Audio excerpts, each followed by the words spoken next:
ایک آئیڈیا انہوں نے دیا ہے عادل بادشاہ کا، کہ عادل بادشاہ جو ہے وہ حضرت صلی اللہ علیہ وسلم سے اس طرح قریب ہوگا جیسے ایک رنگ میں 2 نگینے.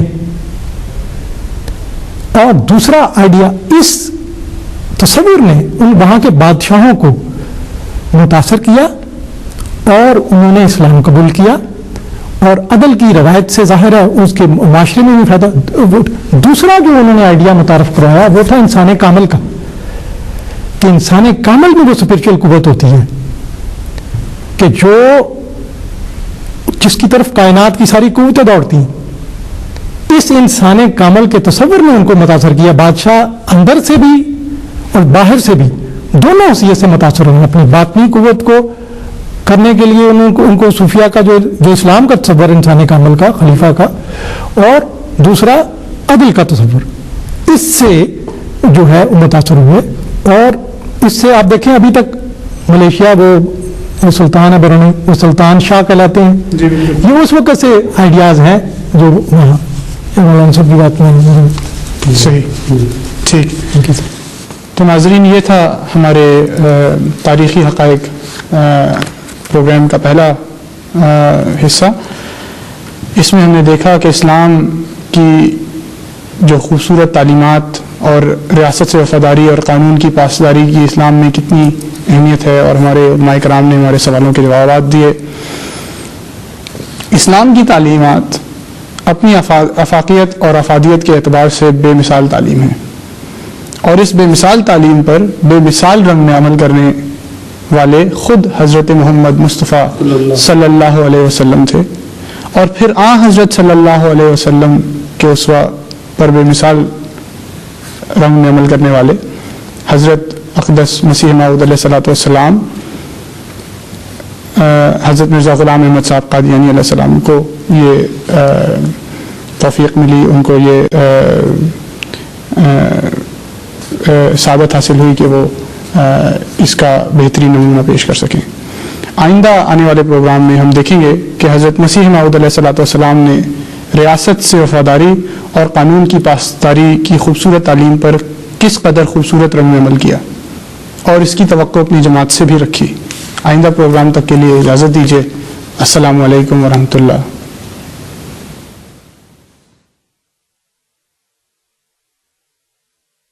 ملت احمد کے ہم دردوں میں غم خواروں میں ہوں، بے وفاؤں میں نہیں ہوں میں وفاداروں میں ہوں، بے وفاؤں میں نہیں ہوں میں وفاداروں میں ہوں.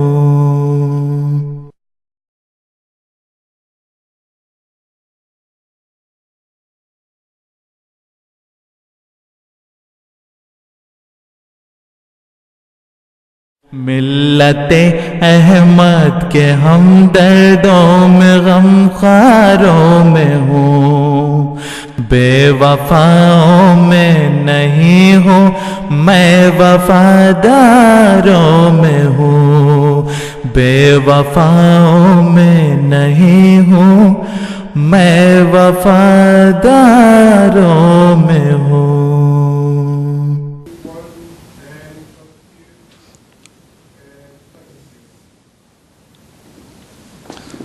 بسم اللہ الرحمن الرحیم. ناظرین کرام، السلام علیکم ورحمۃ اللہ وبرکاتہ. تاریخی حقائق کے پروگرام کے ساتھ آپ کی خدمت میں حاضر ہیں. اس پروگرام کا اصل مقصد جماعت احمدیہ کی ان ملی خدمات کا جائزہ لینا ہے جو آپ نے بالخصوص بر صغیر پاک و ہند میں امت مسلمہ کے لیے کی. پچھلے پروگرام میں ہم نے دیکھا کہ اس دور میں، اسلام کے اولین دور میں جو حضرت محمد مصطفیٰ صلی اللہ علیہ وسلم کا دور تھا، کس طرح مسلمانوں نے حکومت سے وفا اور ریاست سے وفاداری کا سلوک کیا. اس پروگرام میں انشاءاللہ ہم دیکھیں گے کہ حضرت مسیح موعود حضرت مرزا غلام احمد قادیانی علیہ الصلوۃ والسلام اور آپ کے آباء و اجداد نے اپنے دور کی حکومت کے ساتھ کس طرح سلوک کیا، اور کس طرح آپ نے حضرت محمد مصطفیٰ صلی اللہ علیہ وسلم کی اس سنت کو قائم رکھا جو ریاست سے وفاداری اور پاسداری کی تھی. اس پروگرام میں ان سوالوں کے جواب دینے کے لیے ہمارے ساتھ پینل میں موجود ہیں مکرم مولانا منور احمد خورشید صاحب اور مکرم نصیر احمد حبیب صاحب۔ مولانا منور احمد خورشید صاحب سے میں یہاں پہ یہ پوچھنا چاہتا ہوں کہ اگر حضرت مسیح موعود علیہ الصلوۃ والسلام کے خاندان کا تعارف کروانا ہو تو کس طرح کروائیں گے؟ حضرت مسیح موعود علیہ الصلوۃ والسلام آپ کا تعلق فارس سے ہے اور آپ کا خاندان سے بطلس کہتے ہیں۔ آپ کے جد امجد نے اسلام قبول کیا قریب 6 صدی میں۔ ان کا نام کراچار تھا اور وہ ایک مشہور سپہ سالار تھے اور اس اپنے دور کے ایک وزیر بھی تھے۔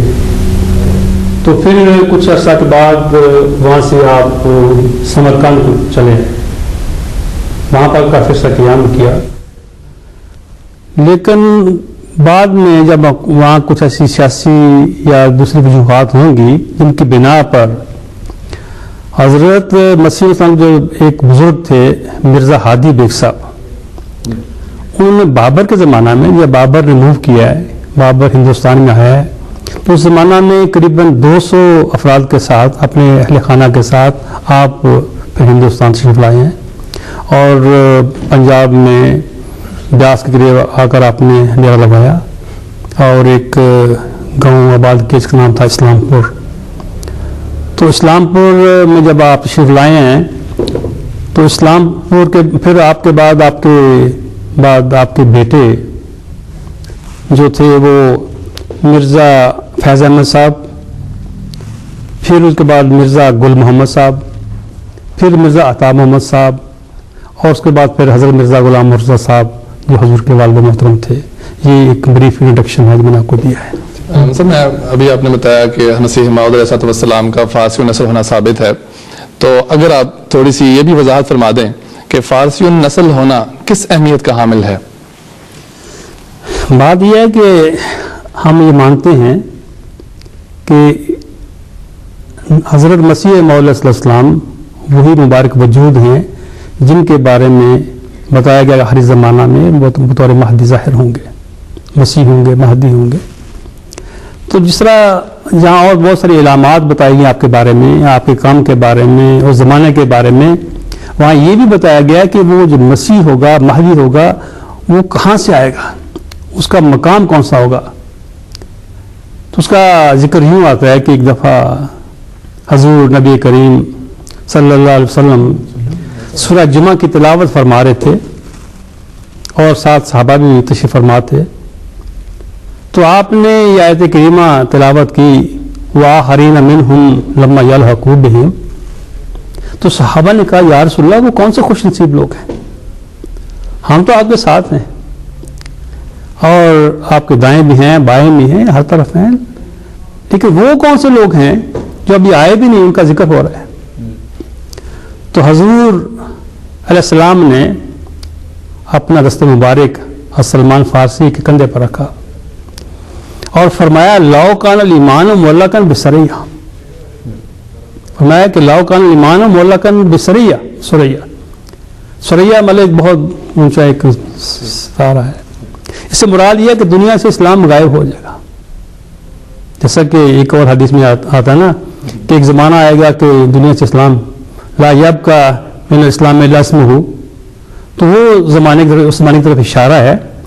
تو فرمایا کہ اس زمانہ میں سلمان کی نسل میں سے وہ جو مسیح ہوگا، وہ مہدی ہوگا، ظاہر ہوگا۔ تو یہ حقیقت ہے کہ امام علیہ السلام آپ کا جو تعلق ہے وہ فارس سے ہے۔ جی میں نصیر حبیب صاحب اسی سلسلے میں یہ پوچھنا چاہوں گا کہ جب حضرت مسیح موعود علیہ السلام کے آباء و اجداد ہندوستان ہجرت کر کے آئے ہیں تو اس وقت ہندوستان کے سیاسی حالات کیا تھے؟ جی اس سے دیکھیں 1526 میں بابر نے پانی پت کے میدان میں شکست دی ہے ابراہیم لودھی کو، تو اس سے یہ ثابت ہو رہا ہے کہ پہلا پولیٹیکل جو سسٹم تھا وہ اس کی صف لپیٹتی گئی۔ ایکچولی اس کا بھی ایک تعلق ہے کہ 1398 میں میر تیمور نے حملہ کیا، اس سے سینٹرل قوت جو تھی دلی کی تباہ ہو گئی۔